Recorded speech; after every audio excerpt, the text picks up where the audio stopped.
whether or not we like it. The only question is whether world government will be achieved by conquest or consent. Paul Warburg, Counselor on Foreign Relations and architect of the Federal Reserve System. There's a group that get together internationally and they sort of play God with our money. You think that's part of what George Bush said was the One World Order?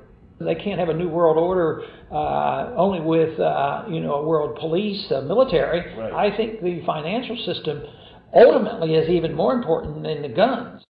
The central bankers of the world are working together to create a one world government, a global police state as sinister as anything George Orwell ever wrote about, where every person on the planet Earth will have an RFID chip implanted, where the bankers and the governments can monitor every transaction you make.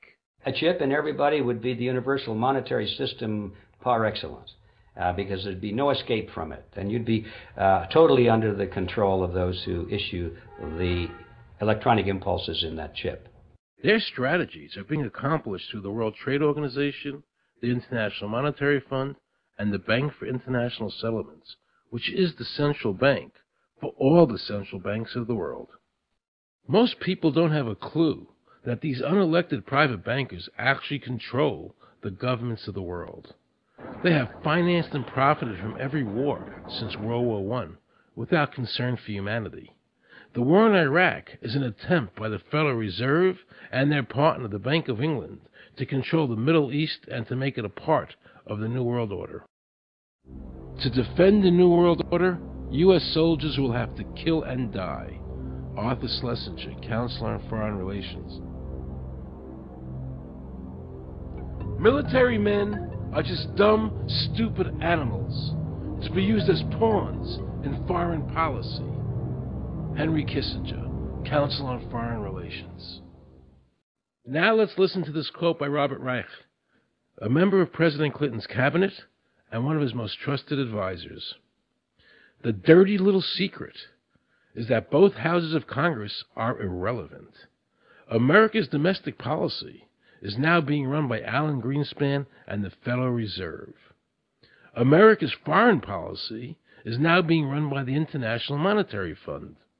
When the president decides to go to war, he no longer needs a declaration of war from Congress.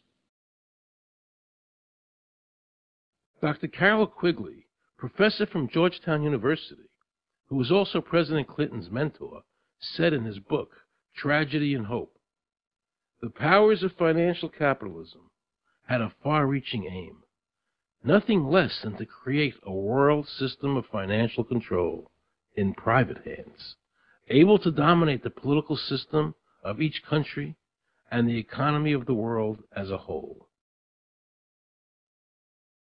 And then President Clinton's Deputy Secretary of State, Strobe Talbot, said, in the next century, nations as we know it will be obsolete. All states will recognize a single global authority. All these supposed free trade agreements, NAFTA, GATT, CAFTA, are truly nothing more than the governments of the world and the central banks working together to create a one-world government. They are not free trade. These treaties are government-managed trade, and they are destroying the American worker. Through these treaties, the bankers are actually beginning to control the laws of the world. The fact is that this relationship between the bankers, the government, and the huge multinational corporations is the very reason why the government no longer enforces its immigration laws.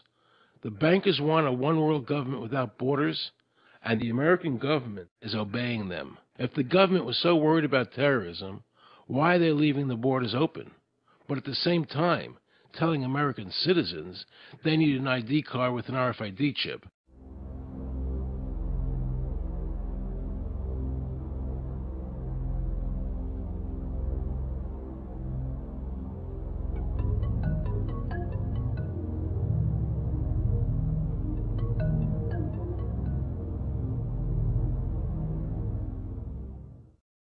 The Bush administration's open borders policy and its decision to ignore the enforcement of this country's immigration laws is part of a broader agenda. President Bush signed a formal agreement that will end the United States as we know it. and he took the step without approval from either the U.S. Congress or the people of the United States. Bill Tucker reports.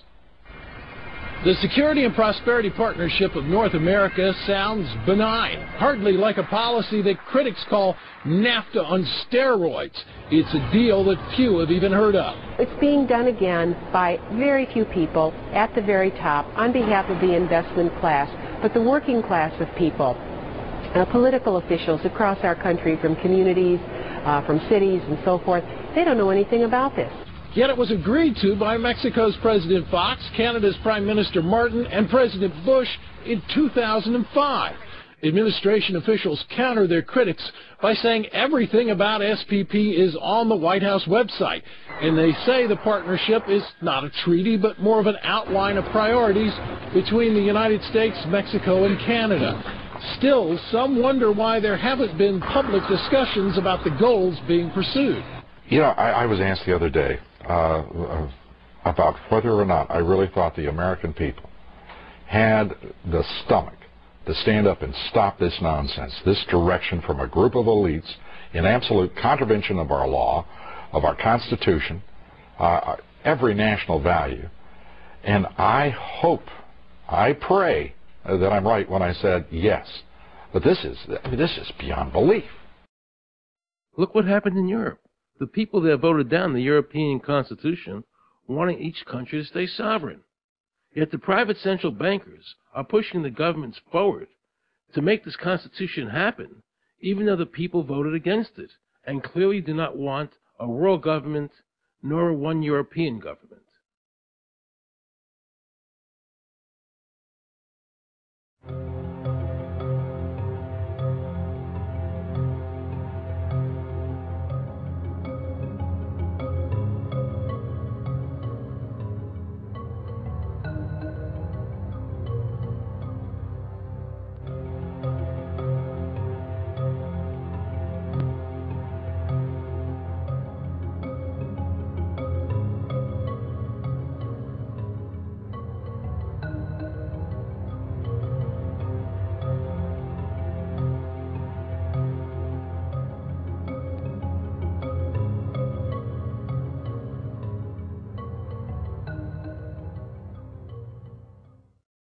Now pay close attention to this quote by David Rockefeller, and you'll understand what is happening in the world today and where the American people are heading as a nation. We are grateful to the Washington Post, the New York Times, Time Magazine, and other great publications whose directors have attended our meetings and respected their promises of discretion for almost 40 years. It would have been impossible for us to develop our plan for the world if we had been subjected to the lights of publicity during those years.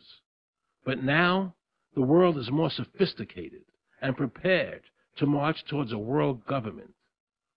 The supranational sovereignty of an intellectual elite and world bankers is surely preferable to the national autodetermination practiced in past centuries.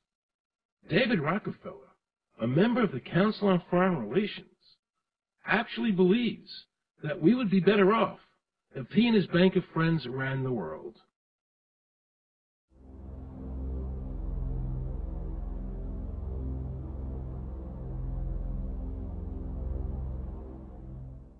Benito Mussolini had a great quote about fascism. He said that fascism should be called corporatism more properly because it's the perfect merger of power between the corporation and the state. That's how we define fascism. And that's what we're seeing here. The media controls the information that a person gets. In various ways, they can make sure that the average American watching the tube or reading the newspaper is going to come out with a certain mindset. He's going to say, this is good, that's bad, and that's all they have to do. You look at the ownership of corporate media in this country. Who owns CBS? Viacom? Who owns NBC? GE? Who owns ABC? Disney? Americans have been taught to expect their salvation from government instead of recognizing government as the most dangerous threat they'll face in their lives.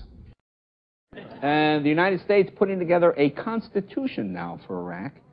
You know, why don't we just give them ours? I mean, think about it. It served us well for over 200 years, and we don't appear to be using it anymore, so what the hell?